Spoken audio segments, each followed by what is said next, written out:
اب یہ قرآن پاک نے کہا کہ من یتق اللہ یجعل لہ مخرج، زندگی میں اتار چڑھاؤ آتے ہیں. آپ سمندر کے کنارے پر جائیں، وہاں مد و جزر ہے نا، کبھی لہریں اوپر آ جاتی، اسی طرح اتار چڑھاؤ ہوگا مد و جزر. کوئی اس کائنات میں یہ مطالبہ کرے نا کہ ہموار زندگی گزرے، بالکل جاہل اور نادان، یہ فطرت کے خلاف ہے. اللہ کی مشیت نہیں، حالات دن رات کی طرح بدلیں گے، کبھی خوشی آئے گی کبھی غم. یہاں یہ پھول کے ساتھ کانٹا ہے. بادشاہ بھی بن جائے اور قارون کی طرح خزانوں کا مالک میں غمگین ہو، خدا بن نہیں سکتا کہ ہر خواہش پوری ہو. نہیں، ہزاروں خواہشیں ایسی کہ ہر خواہش کا دم نکلے. بہت نکلے میرے ارمان لیکن پھر بھی کم نکلے. روتا جائے گا کہ کئی چیزیں یار رہ گئی پر ہوگی. نہ یہ نہ ڈھونڈے کہ یہاں اس کی مرضی کے مطابق دنیا چلے گی. اللہ کی مرضی کے مطابق چل رہی ہے. اور وہ ظالم نہیں، بے رحم نہیں کہ مصیبتوں میں ڈالتا ہے. مصیبتیں آپ جانیں یقیناً وہی کام کرتی ہیں جو یہ سونا کو پگھلاتے ہیں، جس کوٹھاری میں وہ کرتی، کھوٹ رکھ کرتی ہے، سارا سونا رکھتی. وہ ظلم نہیں کرتی، جلا کر کھوٹ کو رکھ کرتی. مصیبتیں نہ آئیں، انسان کی کمزوریاں دور ہی نہیں ہو سکتی. اس میں جو تکبر ہے، بدماش بنا ہوا ہے، خلق خدا سے ظلم کرتا، صرف مصیبتیں اس کا سر جھکاتی ہیں. کوئی ہے سپر پاور، اب کہاں ہے تمہارا اقتدار؟ وہ تمہاری سپاہ کہاں ہے تمہاری حفاظت کرنے والی؟ ہے نا کوئی طاقت؟ فرعون کو بھی پھر ڈوبتے ہوئے کہنا پڑتا ہے کہ میں نے اس خدا کو مان لیا جس کے بارے میں موسیٰ اور ہارون کہتے تھے. قرآن میں اللہ نے کہا اب ساری عمر بغاوت اور اب ڈوبتے وقت تو کہہ رہا ماننا پڑتا. تو مصیبت نقصان دہ شاید نہیں. یقین جانے جیسے حضرت مظفر ثانی رحمۃ اللہ علیہ جب نظر بند کر دیے گئے اور جہانگیر نے 10 سال انہیں قید رکھا، اکبر بدماش نے دین الہی شروع کیا جس کو اب اکبر دی گریٹ کہتے ہیں. کہتے ہیں وہ دین ٹھیک ہے، ہندوؤں کے ساتھ بھی پیار محبت، ہندو عورتیں گھر میں لے آ جنہوں نے اس ملک میں اسلام کا ستیہ ناش کیا. اب بھی اس میڈم جس کو کہتے ہیں نور جہاں، اس کی پوتی نے ہندو سے شادی کر، کئی سید زادیوں نے کر لی. یہ روشن خیالی ہے. دین کہتا ہے کافر کے ساتھ مسلمان بچی کا نکاح ہو سکتا نہیں، اور مسلمان بچہ بھی اگر زیادہ سے زیادہ کر سکتا تو یہود اور نصارہ کی لڑکی ہندو بدھوں کے ساتھ نہیں کر سکتا. کیونکہ یہاں صرف یہ شادی کو گھر بسانے کا معاملہ نہیں، دین کہ آگے ایک پاک نسل چلانی ہے. اپنے بعد ایسے آدمی چھوڑ کر جانے ہیں جو اس دین کے جھنڈے کو اٹھائی رہتے بنیاد. اس لیے یہاں نکاح بھی عبادت ہے. تو رسول کریم علیہ الصلوۃ والسلام نے دین میں ہر شے یہ بتائی، اللہ کو مانو، وہ مصیبتیں بھی نازل کرتا بالکل وہ حکمت کے ساتھ. ان میں بہت فائدے ہیں. ڈاکٹر صاحب میرے سامنے بیٹھے میرے بھائی ہیں دوست، کبھی مجھے ایسی گولیاں دیتے کڑوی جو جی نہیں چاہتا کھانے کو، وہ زیادتی کرتے ہیں میرے ساتھ. وہ جانتے ہیں کہ کڑوی دعا میں ان کی شفا ہے، میرے ساتھ شفیق ہو. اب 3 چیزیں جو اللہ کے بارے میں، اللہ کا بیان تو کریں تو زندگی ختم ہو جائے گی، یہ بیان ختم نہیں ہو سکتا. وہ خود غیر محدود ہے، اس کی شانیں نہیں بیان ہو سکتی.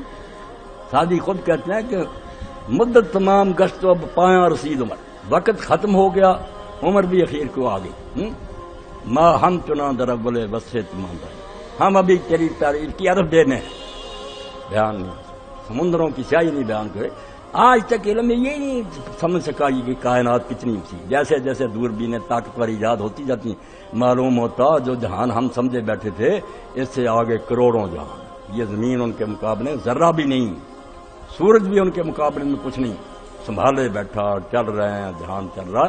تو ایسا خدا، اس کی تعریف ختم ہو سکتی. مگر 3 چیزیں ایسی ہیں جو سمجھ لے تو آپ خوشی میں ہوں یا غم میں ہوں. یہ ڈپریشن جس کا شکار ہیں لوگ مر رہے ہیں، یہ کہیں گے تدبیروں سے یہ حل ہو جائے، ساری دنیا مل کر کانفرنسیں کر لے اور حکومت اسکیمیں بنا لے. نہیں، یہ اللہ نے کانٹا رکھا ہوا کہ مخلوق کو احساس رہے کہ ہم اس کے غلام. مصیبت نہیں ختم ہوئی، کسی نہ کسی رنگ میں آئی. جیسے جیسے یہ دوائیاں زیادہ ایجاد ہوئی، بیماریاں بڑھ گئی. ایسی بیماریاں جن کا نام ہی نہیں کسی نے سنا اور علاج ہی نہیں ہو رہا. ڈاکٹر صاحبانی کہتے یہ حربے بس ہو گئے، ہم اب اللہ سے دعا کرو.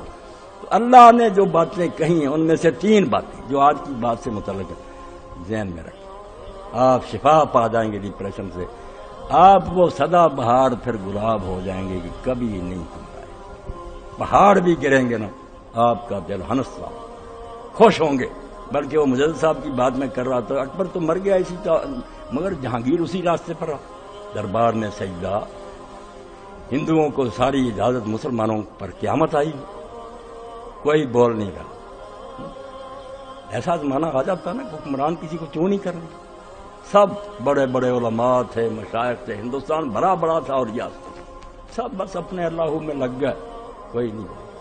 اگر اللہ اپنے دین کا محافظ ہے نا، سرہند جیسی گمنام بستی وہاں ایک درویش پیدا ہوا احمد نامی، شیخ احمد سرہندی، جس کو ہم حضرت مجدد عرف ثانی کہتے ہیں کہ حضور کے بعد جب 1000 سال گزر گیا تو دین پر قیامت آ گئی۔ اس وقت کھڑا کیا گیا کہ اب نبی کا زمانہ نہیں، رسول کی ضرورت ہے، بہت مگر رسول بند ہے، ایک ایسا شخص کھڑا کیا جائے جو اب دوبارہ 1000 سال کے بعد دین کو زندہ کرے۔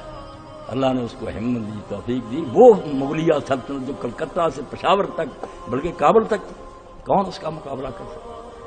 اللہ کے بندے نے جو خطوط لکھے وہ چھپے ہوئے نا، بڑے بڑے رسالے ہی، مکاتیب مجدد ثانی رحمۃ اللہ علیہ، مکتوبات، گورنروں کے نام، جنرلوں کے نام، ان کی غیرت کو بیدار کیا کہ مسلمانوں نے جان دے کر یہ ملک اس لیے حاصل کیا تھا کہ ہندو راج کرے، مسلمانوں پر قیامت آئی ہوئی اور یہ دربار کے وزیر بنے بیٹھے، لوگ چونک اٹھے، ٹھیک نے ان کے اندر غیرت پیدا کی۔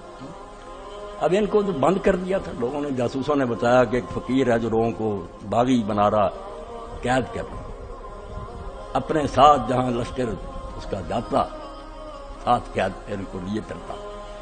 11 سال گزرے بے حضرت مجدد ثانی کے قید کاٹ، پھر گوالیار کے قلعہ میں نظر بند کر اپنی طرف سے یہی کہ بس ختم کر دیا، کوئی نہیں دین کا کام یہاں کر سکتا، مگر وہ لگے رہے۔ اب اس زمانے کے جو خط ہیں، بات لمبی ہوتی ہے، یہی مضمون آپ نے اپنے بیٹوں کو، گھر والوں کو، ساتھیوں کو جو خط لکھے وہ پڑھنے کی کہا۔ اللہ پر ایمان تھا۔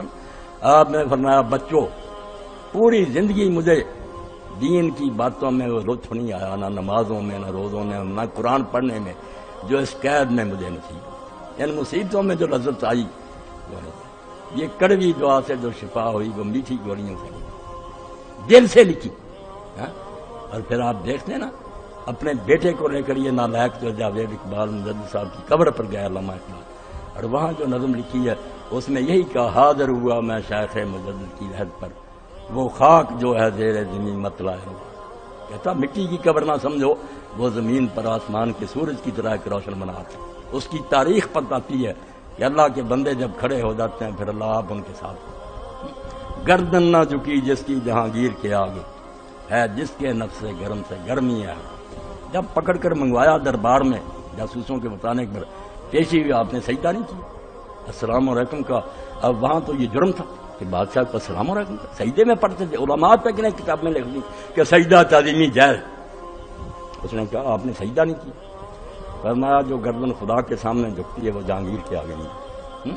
سزا ملی پھر، مگر آخر میں یہ ہوا کہ جو گورنر تھا، جو جرنیل تھا، ان سب نے آنکھیں دکھا دی۔ انہوں نے کہا جہانگیر معافی مانگ، مجدد صاحب کو رہا کر، اور جو ان کا کہنا اس کے مطابق کر، ورنہ اینٹ سے اینٹ بجا دیں۔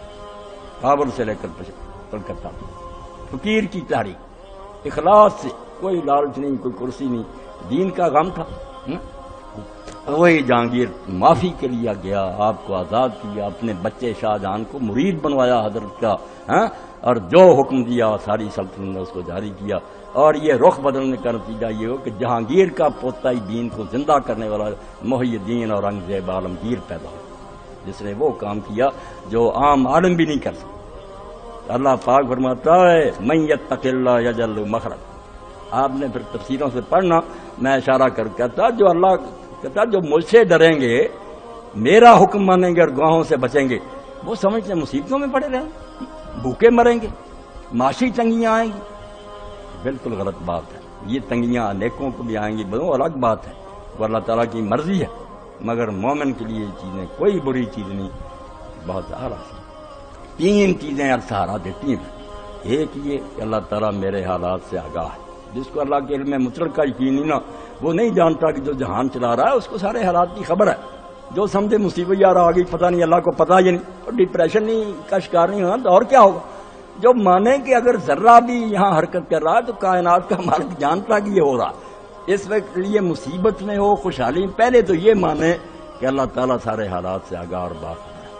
اس کے بغیر تو ایمان ہی بالکل شان نہیں۔ دوسری بات یہ مانے کہ وہ اللہ حکیم ہے، پاگل نہیں ہے، بیوقوف نہیں ہے، نادان نہیں ہے، ساری دانائی اور حکمت جو ہے اسی کے پاس ہے. بندوں کو تو ذرا ذرا جب اس کو حکیم مانے گا دانا، جیسے طبیب پر حالانکہ ڈاکٹر کاٹ دیتے ہیں، لوگ خوشی سے فیس لے کر کٹواتے ہیں. کیوں؟ بھروسہ ہے کہ یہ دانا ہے، ٹھیک کر. تو یہ مانے گا کہ اللہ اگر مصیبت نازل کرتا ضروری نہ ہوتی تو کیوں کرتا؟ وہ احمق ہے کہ غلط کام کرے. دانا اور ساتھ ہی یہ کہ اگر سمجھے کہ جانتا بھی ہے دانا بھی ہے مگر وہ یار مہربان نہیں ہے، لاپرواہ ہے. لوگ مرتے رہے روتے رہے، جیسے یونان کے دیوتا جو ہیں وہ پہاڑ پر بیٹھے تماشا دیکھتے تھے، لوگ جتنا جتنا چیختے تھے انہیں مصیبتوں میں خوشی نہیں. وہ رحمان اور رحیم، ماں باپ کے دل میں بھی وہ شفقت نہیں ہے. یہ تین صفات پر اگر یقین ہو جائے کہ وہ سب کچھ جانتا ہے، اس کے حکم سے ہو رہا اور وہ دانا ہے اور وہ خواہ کسی کو تنگی میں نہیں ڈالتا، رحیم ہے، مہربان ہے، جو اس مصیبت میں ملے گا. آپ ہی سوچ رہے ہیں کہ وہ پھر ایسا نہیں پودا ہوگا جو دریا کے کنارے ہوگا، جو کبھی خشک ہوگا ہی نہیں. مصیبتوں کے پہاڑ بھی ٹوٹے ہیں. دوسرا کروڑ پتی بھی ہوگا نا، آپ توڑ کر دیکھیں پریشان کمبی گولیاں کھا کر سوئیں. وَمَن يَتَّقِ اللَّهَ يَجْعَل لَّهُ مَخْرَجًا. یہ آتے ہیں جن کا حضور نے کہا ایک ہی آیت کافی ہے لوگوں کی، اگر اس کو پکڑیں کہ جو اللہ کی نافرمانی سے بچے گا اور ہر وقت کہے گا گناہ نہیں کرنا، حرام نہیں، اللہ کے حکم. تو اللہ کہتا ہے ازمائشیں تو ہوں گی، رگڑے تو لگیں گے، مگر یاد رکھے وہ یجعل لہ مخرج. نا امید بالکل نہ ہو، مایوسی کفر ہے. میں ایسا یہ ازمائش میں نہیں ڈالتا جو لوگوں کی طاقت سے باہر ہو، یہ تو زیادتی ہوگی. جتنا کہ وہ برداشت کر سکتا ہے ازماتا ہوں. تم بے صبر نہ ہو جانا. یجعل لہ مخرج، اللہ کو راستہ اس سے نکلنے کا بنا دے گا. وقت آ جائے گا انشاءاللہ راستہ کھل جائے گا. وَيَرْزُقْهُ مِنْ حَيْثُ لَا يَحْتَسِبُ، اور اس کو ایسی جگہ سے رزق دے گا اور نعمتیں دے گا جس کا اس کو گمان بھی نہیں، وہ سوچ بھی نہیں سکتا تھا کہ مجھ کو ادھر سے بھی کچھ مل جائے. میں نے اپنے بارے میں دیکھا، یہ خدابخش کلیار صاحب کے بارے میں، عبد المالک کے پاس بھی کچھ بھی نہیں تھا، بچہ خود بھی بہت تنگی میں گزارا کرتے تھے. اللہ نے اتنا دے دیا، ان کے پاس گاڑیں ہیں، کوٹھیاں. میرے ساتھ بھی بچے کہاں تک پہنچ، سوچ بھی نہیں سکتا آدمی کہ اللہ کہاں سے دے دے. بالکل ایک آنا بھی نہیں ہوتا، 1 روپیہ مجھے کوئی ادھار نہیں دیتا، اپنے بھائی نہیں دیتے. اور اب سب بچوں کے پاس کاریں ہیں، کوٹھیاں، وہ بھی اللہ کی.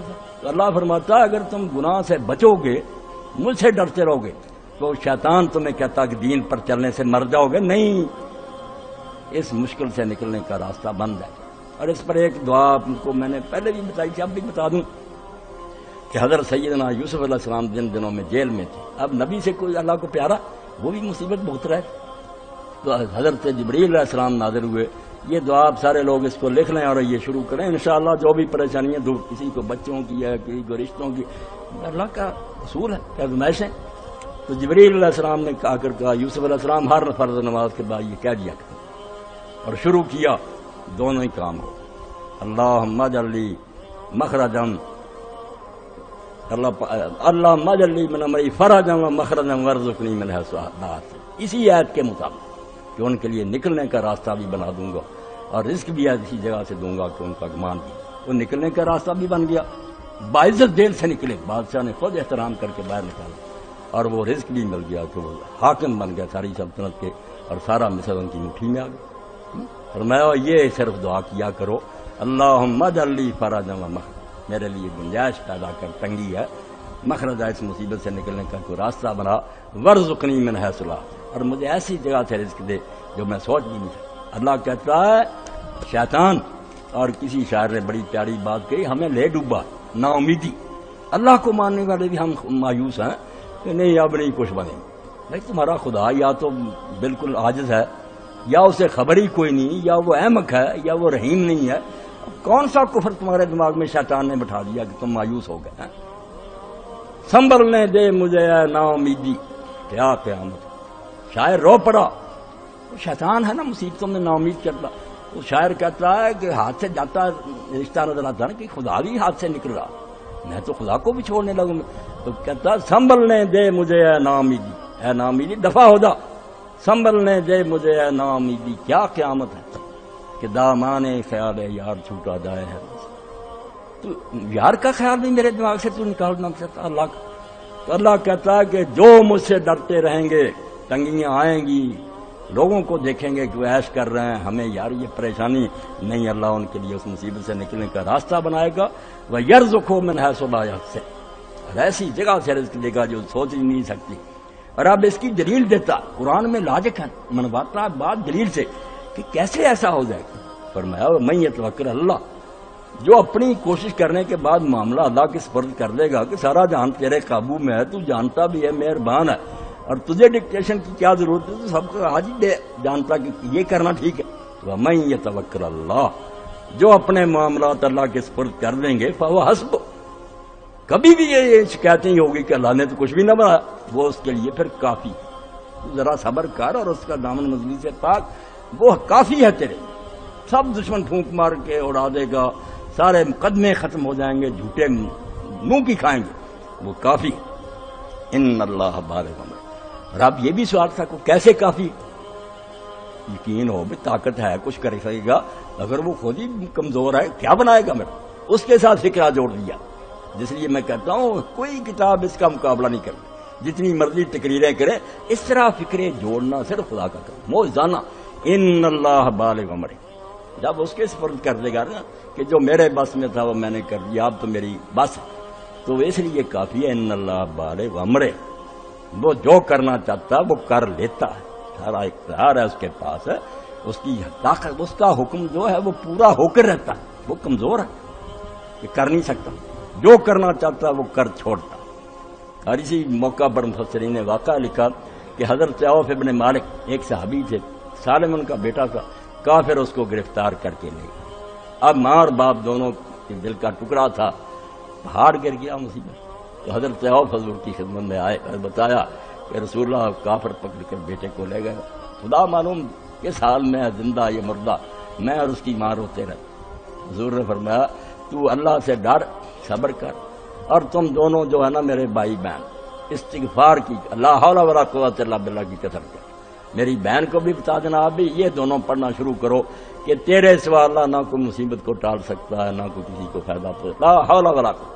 اور اسی لیے حضور نے ایک سفر میں کہا کہ لوگوں تم سمجھنا چاہتے ہو مجھ سے کہ عرش کا خزانہ کیا، وہ مخفی خزانہ ٹریل اللہ کے پاس. لوگوں نے کہا، فرمایا لا حول ولا قوت، یہ آخری بات ہے، لا حول، کسی تکلیف کو ٹالا نہیں جا سکتا، ولا قوہ، نہ کسی فائدے کو ہم حاصل کرنے کی پاور رکھنے، الا باللہ. یہ دونوں کام اللہ کی طرف سے وہ مدد کرے گا.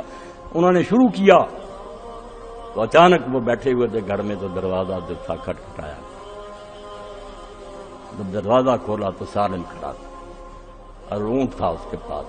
انہی کافروں کا اونٹ اس کو مل گیا جس پر وہ بھاگ کر آیا. بیٹا بھی آ گیا، وہ اونٹ بھی جاتا آ گیا.